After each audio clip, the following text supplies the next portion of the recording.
Hi, I'm Ariana, I'm the Oak Witch here on YouTube, and today's video is going to be how to start your Book of Shadows. So if you know anything about witches or witchcraft, you've probably heard of the term Book of Shadows or grimoire, and this video is going to go through what's the difference, why do we keep a Book of Shadows, what would you put in it, what does it look like, and basically anything about the term Book of Shadows. So, what is it? It's of my understanding that a Book of Shadows is a kind of personal encyclopedia to the witch.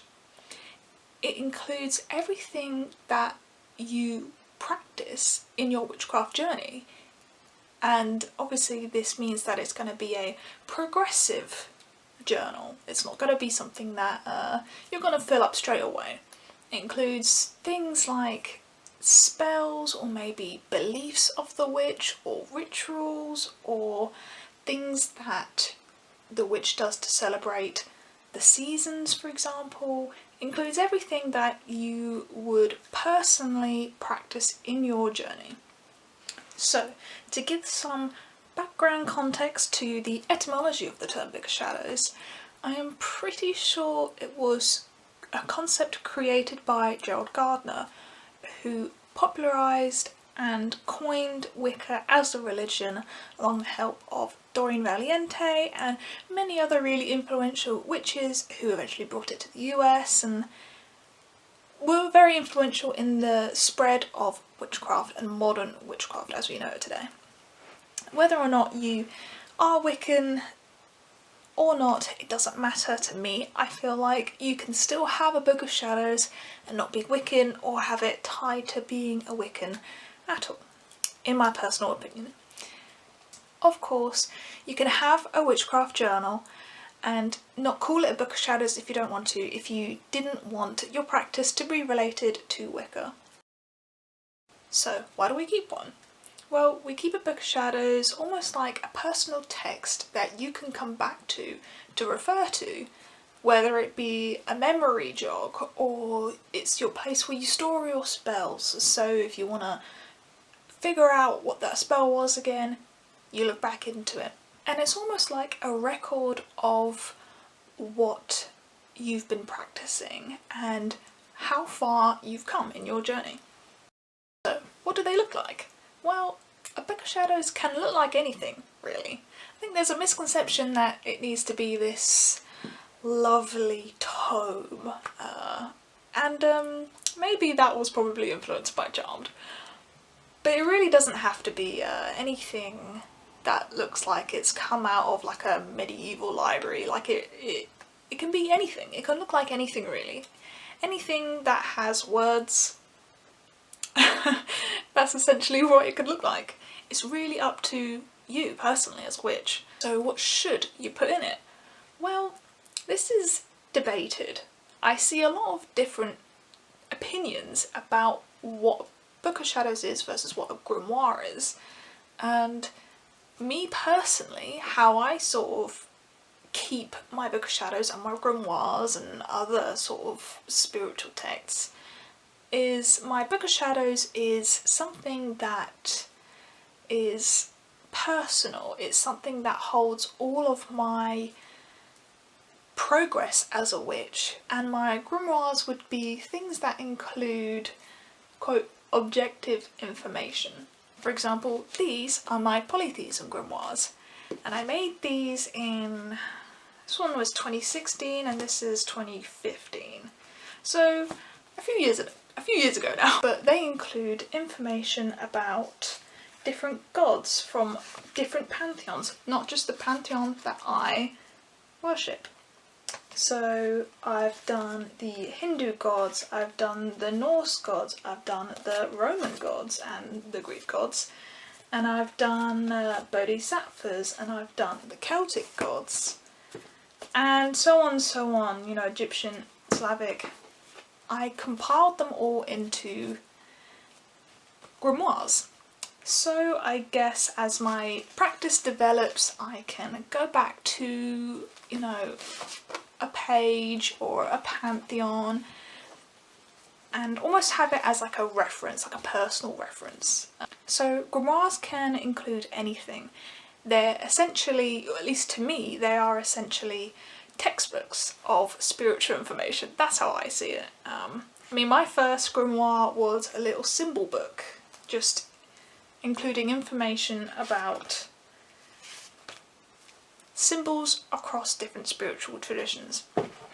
So it doesn't just have to be deities, it could just literally be anything. You can do a herbal grimoire, you can do a crystal grimoire, you can do anything that you would want to compile information about. It doesn't necessarily have to be anything that actually you put into practice. Like, I have information on Hindu gods there, but I'm not a Hindu.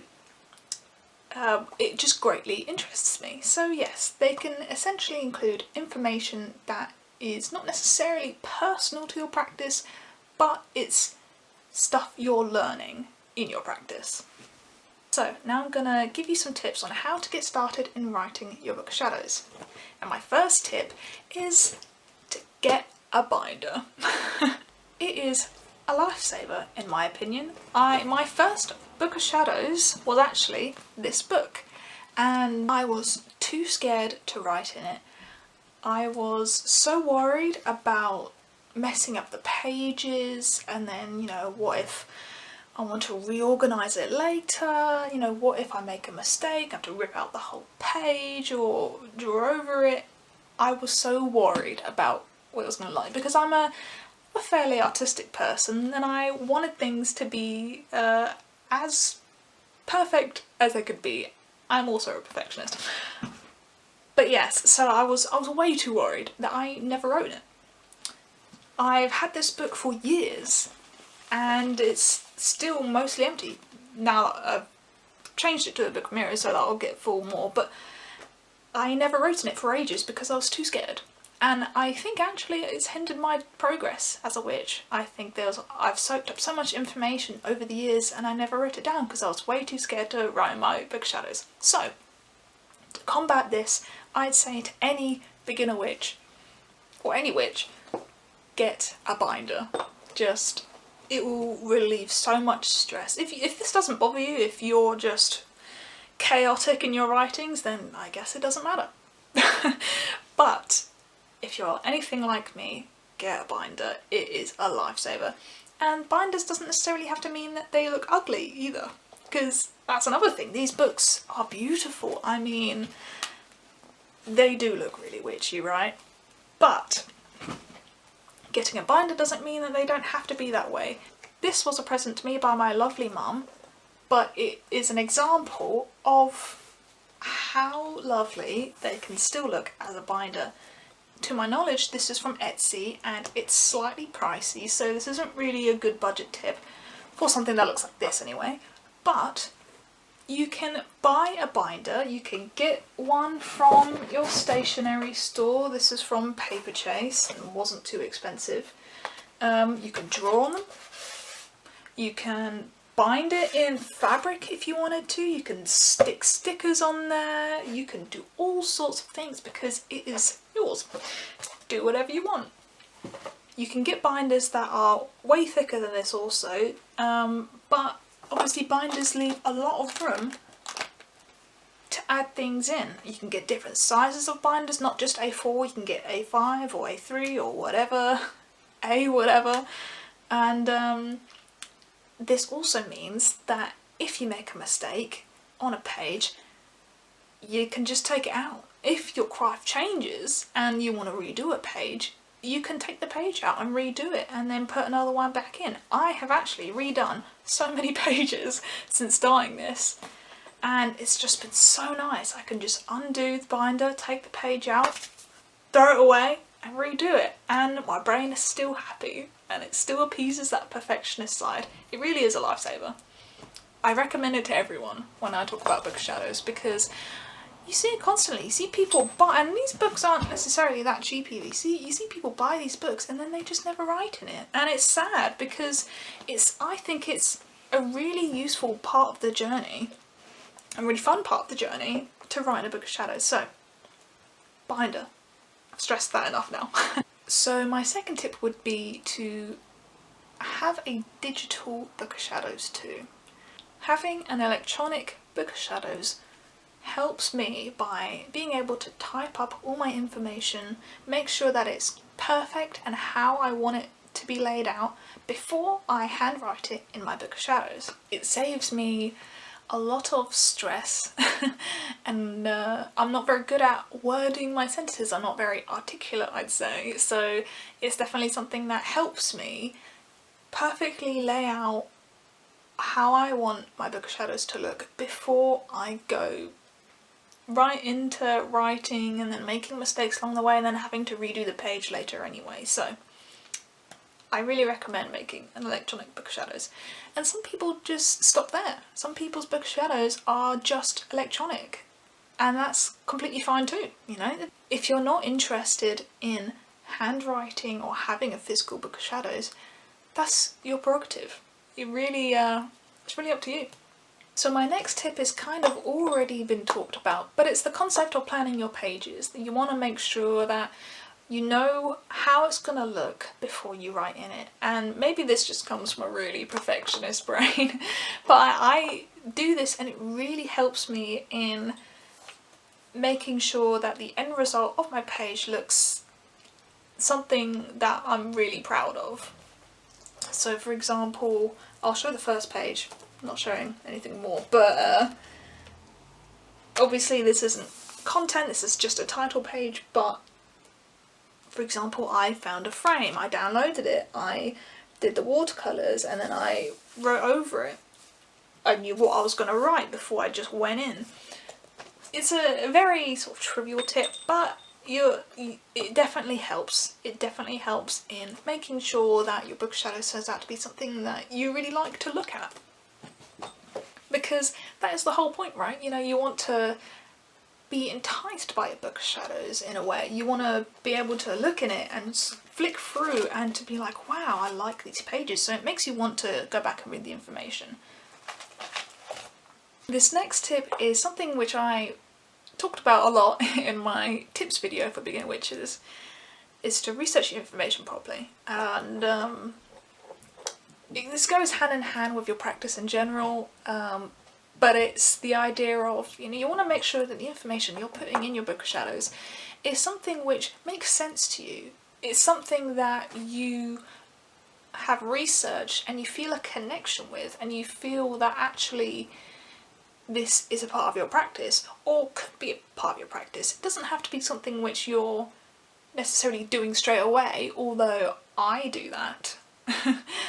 I personally only write things in my book of shadows which I've practiced or I believe in. For example, like spells. I only write in spells which I know have worked and I know I have done. So there's that, but that's just my opinion. My tip, I guess, summarises in make sure that the information you're putting in there is stuff that makes sense to you. If you don't put in everything that you see, because you may read a whole lot of information, but it might not actually be anything that's relates to your craft, and that's okay. It's still good to absorb that information, and maybe you'd want to put it in a grimoire. But I wouldn't rush in writing a whole bunch of stuff in your book of shadows that actually you don't like, and it's information that you're just never going to look at again, because then it becomes a less useful book of shadows, in my opinion. I guess with all this bared in mind, a main thing I want to sort of stress is just don't be afraid to make mistakes. And I know I've mentioned the idea of being a perfectionist in this video time and time again, but overall, don't be afraid to make mistakes. It's okay if you tear out a page or write over something. It's okay if there's scribbles.